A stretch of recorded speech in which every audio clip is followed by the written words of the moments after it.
Kolesterol tinggi itu tidak memiliki gejala, tapi apabila pernah didapatkan hasil laboratorium kadar LDL lebih dari 100, itu sangat dianjurkan untuk konsultasi ke dokter. Dan juga kadar trigliserid lebih dari 150. Prinsipnya kita harus screening, adakah kemungkinan gangguan komplikasi dengan kadar kolesterol tersebut, jangan sampai kecolongan. Jadi, cek kadar kolesterol secara periodik ke laboratorium.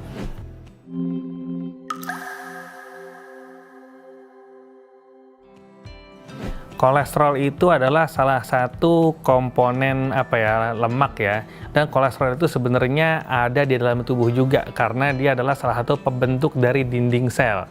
Tapi yang mungkin kita concern di masyarakat adalah kolesterol yang suka kita cek darah tuh ya. Jadi ada kolesterol total, ada HDL atau kolesterol baik, ada LDL atau kolesterol jahat, dan satu lagi ada trigliserid. Kolesterol itu sebelum kita tahu ini naik atau turun, kita harus tahu dulu kolesterol asalnya dari mana. Jadi mayoritas kolesterol itu sebetulnya dibentuk dari dalam tubuh ya, dari metabolisme liver, dari hati.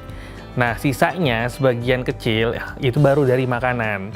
Jadi tidak semata-mata semua dari makanan, karena masih banyak orang-orang yang ternyata makanannya cukup bagus, cukup bersih, tapi kadar kolesterolnya tinggi. Nah itu, jadi yang harus diperhatikan kadar kolesterol yang dibentuk dari dalam tubuh atau kadar kolesterol yang didapatkan dari makanan.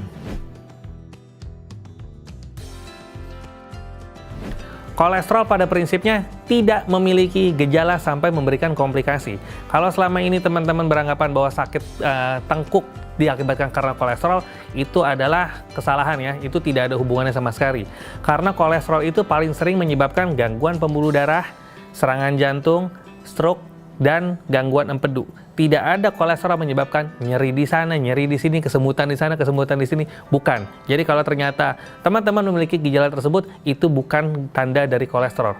Karena kolesterol adalah silent killer. Kalau sudah berkomplikasi, baru memberikan gejala.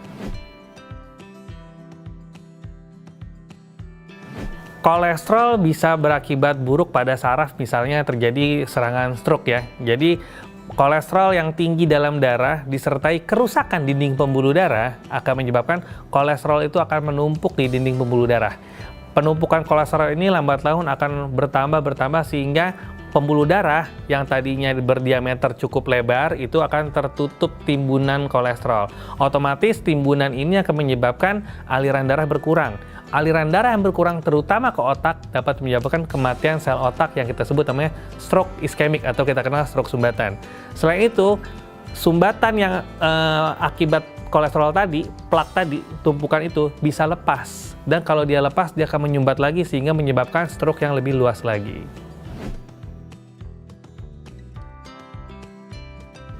Untuk penderita kolesterol tinggi, yang paling penting bukan kita bagaimana menghindari penyakitnya, tapi adalah bagaimana kita mengkontrol kadar kolesterol kita.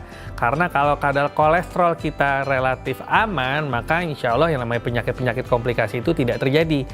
Nah, bagaimana caranya? Yang paling penting adalah konsumsi makanan yang sehat dan seimbang. Kemudian aktivitas fisik ini sangat penting ya, aktivitas fisik.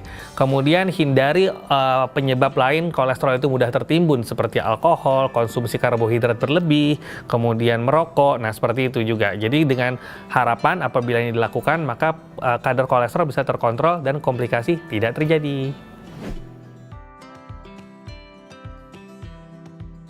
Jadi apabila teman-teman sudah memiliki kadar kolesterol yang di atas normal, maka ikuti petunjuk dokternya. Biasanya dokternya juga tidak hanya memberikan obat anti kolesterol, tapi juga modifikasi gaya hidup ya, tadi dengan pola makan dan tentunya gerak.